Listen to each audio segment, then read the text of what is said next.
Hello and welcome to J. Scott Dog Owner Training. I'm your host, Jamie Scott.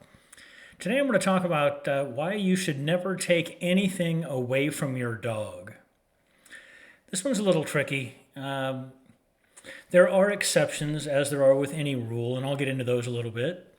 Basically, about half of my clients have dogs that resource guard.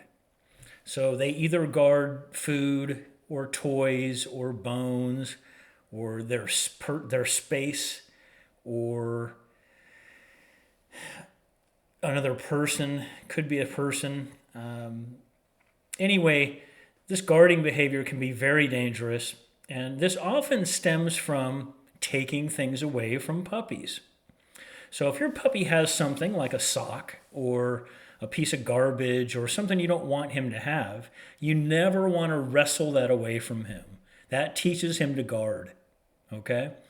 So what you do instead is you go get a piece of meat, not a store-bought treat. I mean like a piece of roasted chicken cut up in a little cube. You throw him the piece of meat. When he drops the sock, you pick up the sock. Okay? The exception to the rule is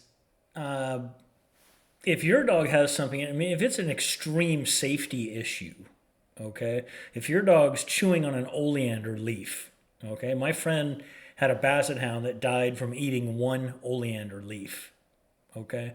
Or it's a knife or something sharp. You're really worried about your dog's safety, okay? You immediately just run over there, grab your dog by the scruff of the neck or whatever you need to do, reach in his mouth and grab it out. Tell him to drop it while you're doing it. You don't waste any time. Don't chase him. Don't waste time chasing him down. Don't wrestle the thing away from him. I mean, it's immediate in that. That's an emergency situation.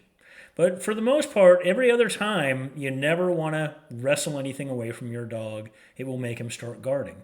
Now, lots of trainers tell you practice taking your dog's food away so that they won't growl at you. And this is terrible advice.